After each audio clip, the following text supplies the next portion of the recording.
What's up guys, back with another Exoprimal video. So today is the 14th of April and we've received some updates regarding the beta. So what we're going to do is just break it down, see what the developers thought about the feedback that was given. So let's jump straight into it. Sweet. So the first one we're going to touch on is missions without direct combat between players, where victory is determined by clearing the PvE objectives as fast as possible. So this was a highly discussed topic within the community. I don't think everyone was a fan of the PvE side, where you are essentially versing another team. A lot of people were for it, a lot of people were against it. So this is definitely a great outcome. We've kind of got something that pleases both player bases. Definitely great from Capcom. This was the ideal choice to make. Sweet, moving on. So the second thing they mentioned is cutscenes and analysis map, where players can explore Exoprimal's story and the mystery surrounding Leviathan and parallel worlds. That's a great thing to hear. Essentially what they're saying is they're going to flesh out the story. There's going to be some context within the maps. So yeah, I see that as being a pretty positive thing. I kind of assumed this was happening anyway, but nevertheless, it's great to hear. The next point is pretty much within the same lane. So you have story-related missions in Dino Survival, where we're getting a feel of the story and what's going on within this world. Again, great thing to hear. Kind of expected it anyways. Moving on from there, we then have 10-player co-op missions with a variety of objectives and even fiercer dinosaurs. So if you took the survey, you would know this was one of the questions where they wanted to gauge people's opinions on whether this would be a good idea or not. Me personally, I was really for this. It sounds like it'd be very enjoyable and it kind of pleases the PvE players. So I'm really interested to see how this turns out, and I hope it kind of works a bit like a raid where there's a few missions to go along and hopefully a really cool boss at the end. So that's something I'm really looking forward to. So the team then mentioned there'll be a variety of maps like Dam and Volcanic Base.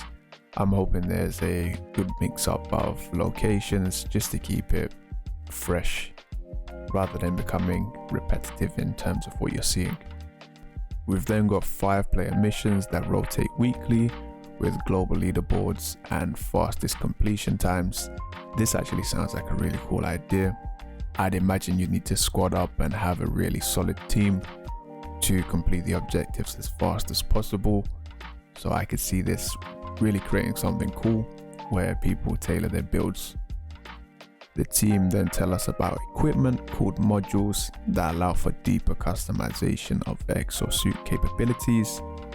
This was something that you could see being unlocked in the beta. Unfortunately, you couldn't actually use it at the time. But if you read some of the descriptions, you would see how it would improve certain abilities of the exosuits. I was pretty interested to see how it would work. Unfortunately, we weren't given access back in the beta. Hopefully it'll be cool when the full release is out. We then have the good old skins, weapon skins, decals, emotes, and other cosmetic options.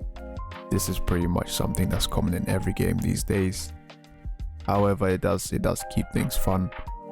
Myself, I would like to see a hybrid type skin, something close to like Monster Hunter, where you use the dinosaurs materials to kind of make an exosuit. So you kind of have a dinosaur exosuit hybrid looking character. I think that would be a really cool idea, but we'll just have to wait and see what type of skins and decals they come out with. Cool. And the last one on the list is in-game medals and awards for completing certain challenges, like blocking a certain amount of damage as a tank suit. Again, this was something you could see on the beta. It would track your progress and you'd see yourself unlocking a few medals and awards, etc. Nothing out of the ordinary when it comes to these type of games. And with that, we've reached the end of the list. The team did also share a few title updates they're planning after its release. So we have exosuit variants that use different equipments for different playstyles.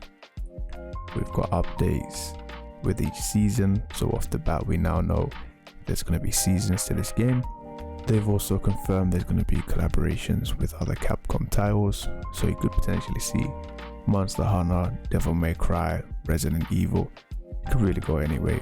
I think it would be interesting to see how they implement those. But yeah, that's it for today's video.